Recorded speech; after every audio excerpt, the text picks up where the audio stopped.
I have been into personal electric vehicles, or PEVs, for a while, even conceptually. A lot of the science fiction I read as a kid involved some protagonist exploring some place, and then they would have a larger vehicle, but a smaller, usually electric vehicle that was stowed away somewhere, often like, you know, on the being accessed from the outside of this larger vehicle, and they would take that and explore, right? I loved that idea. So when small electric vehicles started becoming popular, I found out about it from Casey Neistat. I wanted to get a booster board for the longest time because of those vlogs, because of how he explored his city on one of those things. So during the pandemic, I invested into an electric scooter, and then that became a lifestyle.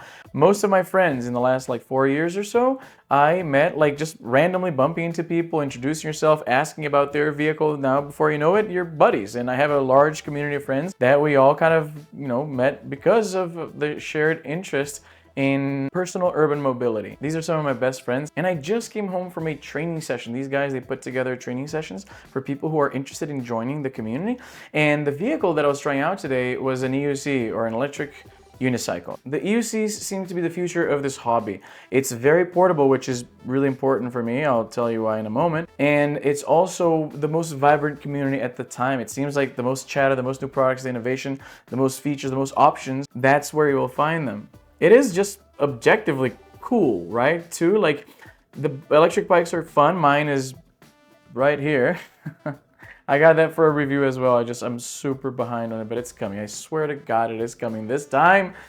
See, if I had put it out, I wouldn't have to explain that I love electric vehicles, right? That's on me. Again, I did a pretty good job during this training session. I imagine that all the thousands of hours I put into riding my electric scooters over the years might have helped. It is a very peculiar vehicle. Not just the way it looks, right? It's very striking. It's so like futuristic. It's so cyberpunk. It's like the most cyberpunk thing you could short of the motorcycle from Acura. The EUC is the most cyberpunk vehicle you could possibly ride, and it has great range, right? It's awesome. It's just cool.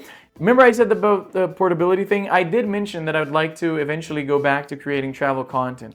And I would like to implement that into this channel too, if you will let me. I want to keep talking about emulation and portability and EDCs and what I'm reading in my Kobo. I would love to talk about the stuff that I'm reading in my Kobo, man. Like deep nerd shit, right? But I want to do travel as well. And I was thinking like, it would be so amazing. The Greyhound experience in Brazil is surprisingly luxurious. Like, considering how much you're paying, it's like incredible. It's nowhere near as stressful as going to the airport and going through security and all of that stuff. Nobody makes you take off your shoes at the Greyhound station. The food doesn't cost an arm and a leg. You don't have to show up there 4 hours before. And before you say, but Izzy, you don't have to do that when you're flying. Yes, you do. Yeah, when you're me, you do. I have to be there and make eye contact with my boarding gate 5 hours before the departure, or I will lose my mind, or I'll show up 6 days after I was supposed to board. So don't start with me. The idea of just like hopping on one of these buses, right? Like their executive class is like really comfortable. You have a little cooler with like treats and water and stuff like that. There's super fast Wi-Fi. By the way, Canadians, what's up with your internet? Why is it so slow? How is it that Brazilians have better internet than we do up here? Explain this one to me. I'm very curious. You guys have no excuse. So I was thinking, like, you know, I got all this stuff that would be cool to like create travel content with. For once, I have the freedom to do it and all the things you would need to capture these moments, except I don't have an electric vehicle, and that would be like, that's the final piece of this whole puzzle, right? Like, I love the idea, just absolutely love the idea of being able to just throw this thing in the luggage compartment in a Greyhound, hop on this thing, get off like, you know, 12 hours later at like, you know, the next state over, and go check out their beaches and stuff like that, right? Like go check out the local cuisine and check out the spots and ride. I'm not Ubering. I'm getting my wheel right out of the thing, and then I just hop on it and I make my way to my Airbnb or my hotel or the beach or whatever.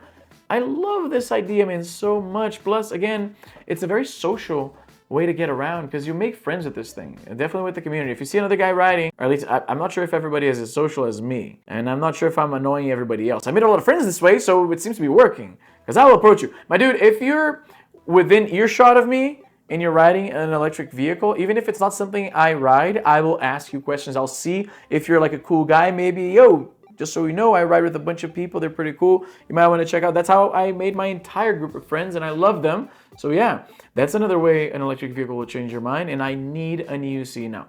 What sucks is that you need to have, like in my situation, you need to have one in each country. You cannot fly with this thing at all. The battery would explode, apparently. We had a bit of a bad spell with like batteries exploding in planes. Remember the hoverboard craze? The hoverboard was, in its own way, a personal electric vehicle. I'm not sure if like I record these videos in Portuguese and in English. I never know if this is something I mentioned in the Portuguese one or in this one. I certainly mentioned in the Portuguese one how Casey Neistat, the vlogger, was my introduction to personal electric vehicles and how they are like a cool way to get around, and they're super futuristic. So if you're into tech, if you're into portability, if you read sci-fi where like the protagonist at some point took some small electric vehicle to get around, if that seems cool to you, yeah, you would probably think this is pretty cool, and it's the case with me. Riding this thing is really trippy. It's kind of scary. It works in interesting principles.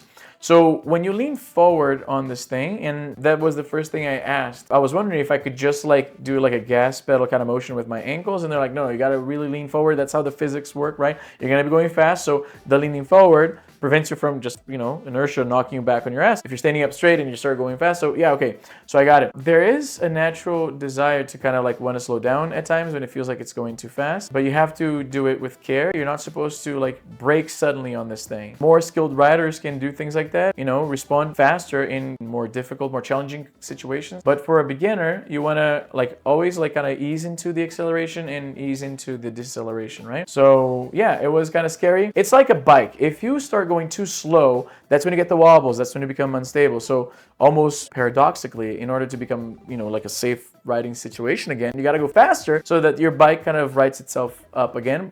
But to say that it writes itself up is giving it too much credit. You also have to kind of steer in the opposite direction. You got to do, or into the, you know, the falling motion and kind of like swing yourself back up, right? So there's a lot of like mechanics that will seem familiar if you have experience riding other vehicles, is what I'm trying to say. I picked it up really fast and I was really happy I did, because I've been wanting to buy this thing for months now down in Brazil. I'll have to, like I said, buy a wheel here too. And the only thing preventing me from buying it is the fear that maybe I sucked at it. So it would suck to buy this thing and not be able to ride it and then have to sell it, right? Like I didn't want to have to go through that. Now that I know that I can do it and that it was really fun. Jim, I'm doing it! Oh shit! Oh shit! I almost did it! I am buying one the first chance I get. I want to shop around. I don't know much about the culture, the devices, the companies, right? So like I'll have to do a lot of research. Thankfully, my friends love nothing more than talk about EUCs, and they are all like experts at these things, having gone through so many, performing their own custom jobs and repairs and stuff like that, spending most of their time discussing with other fans and in the communities and stuff like that. So if you're into this, like they're the best bunch. In fact, these guys are so great. They keep so many wheels around that they organize training sessions like the one I had today. So thank you guys. I had a blast. You're the best part of the time that I spend in Canada, always. So I need to buy an EUC. If you're into EUCs or any sort of personal electric vehicle, I would love to hear your story. I love hearing like how people got into it and like what kind of problem that solved for you and the connections you made along the way, right? Because yeah, it's a social thing for me. PEVs in general, right? They brought back something into my life that I didn't have since I was a kid, which was that situation where you didn't really have to plan to get together with people, right? During the summer when it's warm, I know exactly where all my friends are gonna be, right? Downtown Calgary, there is a place called Peace Bridge. If you follow me on social media, you've seen it tons of times. If you're a Calgarian, you knew the place I was going to say before I even said it, because the Scoot Gang, as we call ourselves, has become a bit of a fixture in that area of the city. I love that. Like we hit each other up on Discord to see what everybody's up to, but typically you don't really need to do that. Just go to an area of the city where, you know, it's the popular hangout spot, and then from there just kind of chill for a few moments or just, you know, rip around, and you're gonna see your buddies or you're gonna make new buddies. It's a phenomenal hobby. It's definitely, I'll tell you this, when it comes to like how much money I put into something versus the positive impact it had on my life, I think personal electric vehicles like are at the very top of that. It solves a mobility problem, right? It makes you look at urban transportation in a different way. It makes you look at urban safety and how cars impact that. It makes you think of like urban planning. It makes you think, isn't it much nicer when you're in a place where everybody's just kind of like walking and talking and just like, you know, zipping around in these electric vehicles instead of like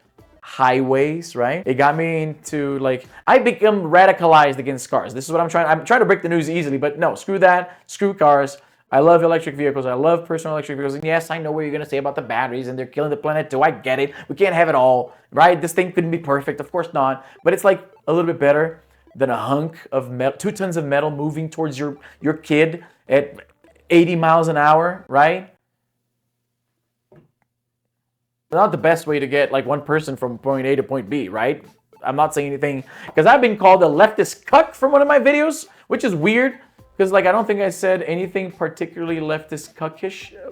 Like I don't know, man. I can't win with you guys. I cannot win. I thought if anything, my point of view was pretty. Anyway, go watch the video. I'm not going to talk about it anymore. If you're into electric vehicles, let me know. I would love to hear your story. That's it, guys. I gotta go. I have a flight to catch tomorrow. I go back home. Are you excited to see Brazil through my eyes, or I guess this iPhone 14 Pro Max? It's the worst phone I ever got in my life, but that's a subject for another video. I'll see you guys. Let's try that again. I can't even do the sign out anymore. I'll see you guys next time.